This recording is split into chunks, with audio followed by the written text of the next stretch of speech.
Hey, welcome back to the channel, folks. Today, we're talking about another little Winchester shotgun.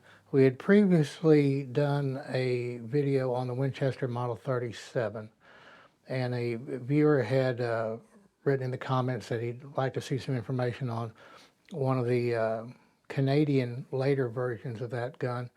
I think it was either the Model 840 or the 370. I forget which one he asked about. We couldn't get one of those, but we do have the last extension of that model line. This is the Model 37A.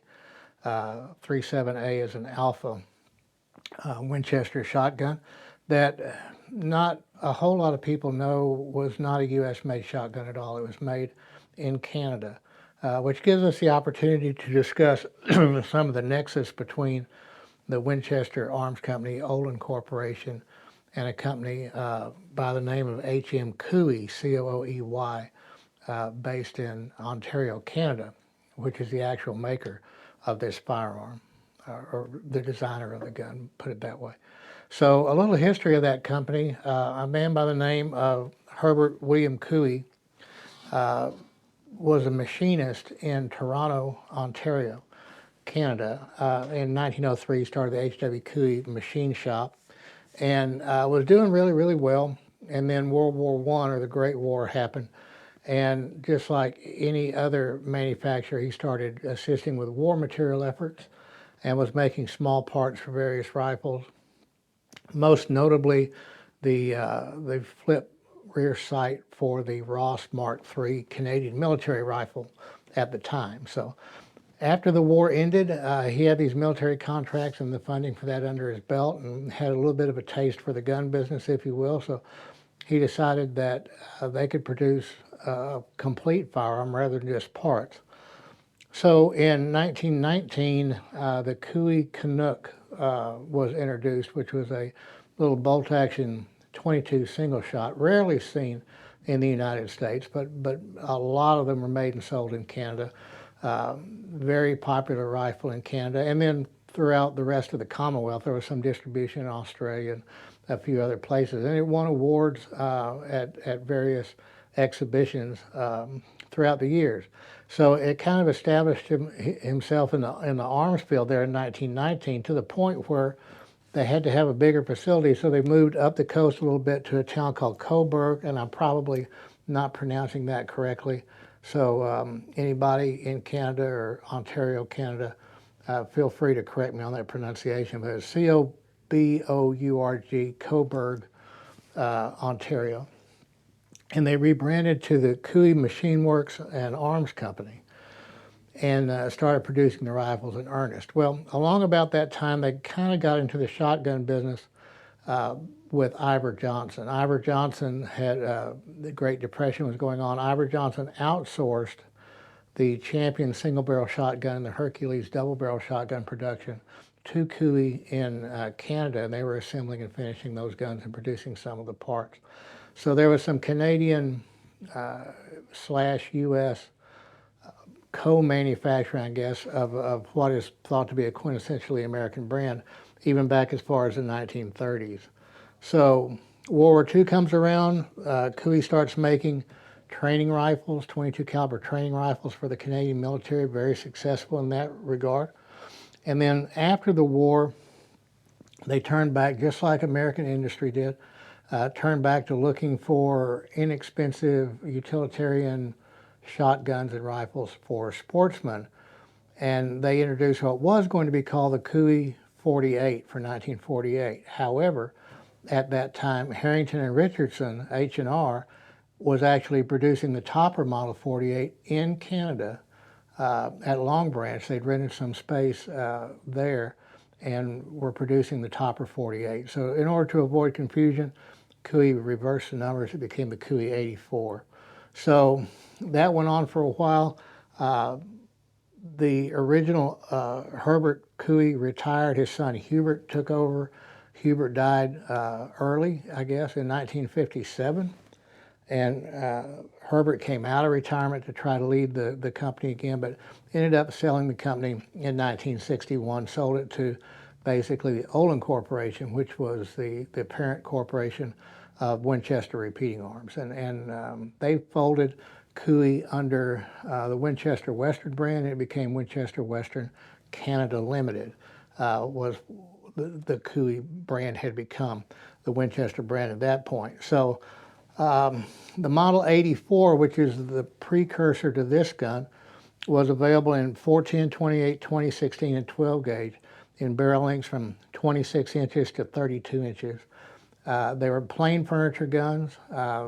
They were traditional hammer-fired shotguns, unlike the Model 37 Winchester, which is a semi-striker design. This is a true hammer, and so are these earlier guns, hammer acting directly onto a frame-mounted firing pin. And then as time went by, I guess the 840, the Model 84 was in production from 48 to about 60, the mid-60s, and then around 68, the Model 840 was introduced. Same basic gun, a couple of small changes. The chamber lengths were increased to accommodate 3-inch Magnum shells. So, and it was rocking on the 840. Now, during this time, Winchester, or the Olin Corporation, owned Cooey, and it was Winchester Canada. So you'll see Winchester marked 840s as well, or Winchester Canada marked 840s. And then Winchester, famously enough, in 1964, was reducing production costs around all lines in the U.S. And then in 68, they began to do that with the Cooey guns, or the Canadian guns also, and they introduced the Model 370. So the Model 370, and you can tell by the still picture, the Model 370 was designed to look a lot like the older Model 37, which had been discontinued in 1963. It looks a lot like it. The hammer and the lever are flipped on the gun. So it's a true hammer gun. A lot of parts interchangeability with this gun, which is a later gun. And the Model 84, or the Model 370, stayed in production from 68 until 1973. And then in 1973, they introduced the Model 37A, which is basically the same gun with the addition of the impressed checkering on the stocks. We have this groove now in the forend. We have some roll applied engraving. So, and there were some, over the course of those model changes, true to Winchester fashion, they started reducing production costs by changing the materials. They went from walnut stocks on the early guns to beech and or birch stocks with walnut finish, which is what this gun is. And they went from a steel receiver to a more iron-based alloy receiver for the 37A. So they were trying to keep the gun saleable at a reasonable price in line with how the gun was designed. Now, what's interesting about these 37As is that they're almost all full-size guns. Now, this gun was also available in all the gauges except 10. So 410, 28, 20, 16, and 12, with the vast majority of those 12 gauge and 20. This is a 20 gauge gun. And there was a youth gun. They did make a youth gun with a shortened stock and a slightly shorter barrel in 410 and 20. I have not seen that in any of the other gauges. But most of the time when you find a 37A, it's a full-size gun. In other words, it's got that 14-inch length of pull on the stock. It's designed, or it's configured for a person of adult stature to comfortably shoot, which is kind of odd when you think about how the gun was marketed and how the gun was, I guess, the market that it was designed to reach. A ton of them were cut off with pads added, I imagine. Quite a few were. And it's a pretty broad market on this gun. We really don't have a good number on how many of these guns were produced, the 37As. They are all serialized because they're post-1968 guns, but there's really not a good method of determining an exact year. We know that it's between 73 and 79. The gun was introduced in 73, and that facility in Canada closed in 79. So that's probably as close as we're going to be able to get data manufacture on any given 37A, is between 73 and 79. Interestingly enough, in 79, that plant was absorbed by or taken over by Lakeland Arms, and the people, the workers moved to Lakefield Arms, and so did some of the production. And one of Cooey's last designs, the Model 64, once Savage acquired Lakefield, the Savage 64 that's currently in line today, the Savage Model 64 that you can buy new on the shelf today, is a Cooey gun. Those guns are made in Canada as well at Lakefield. So there's a lot of interaction between the Canadian arms industry and the U.S. arms industry throughout post-World War II all the way to the modern day. So let's look at this gun here, the 37A. You do find them, and we find them reasonably priced. The 12 and the 20 gauge are the most common. You can routinely find those for 150 bucks or maybe less depending on condition. The 28 gauge is rare, the 16 gauge is uncommon. So they tend to go, especially in top condition, they can go 3, 4, maybe even 500 bucks for the gun in 28 gauge when you find it, just because of a scarcity issue.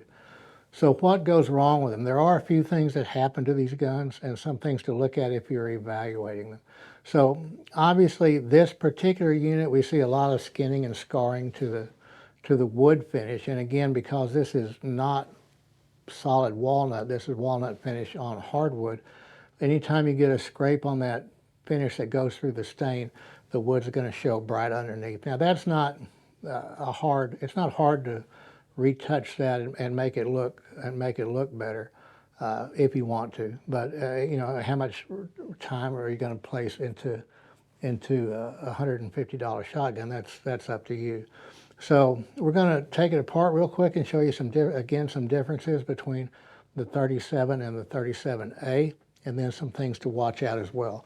So there's no fore-end latch on this gun.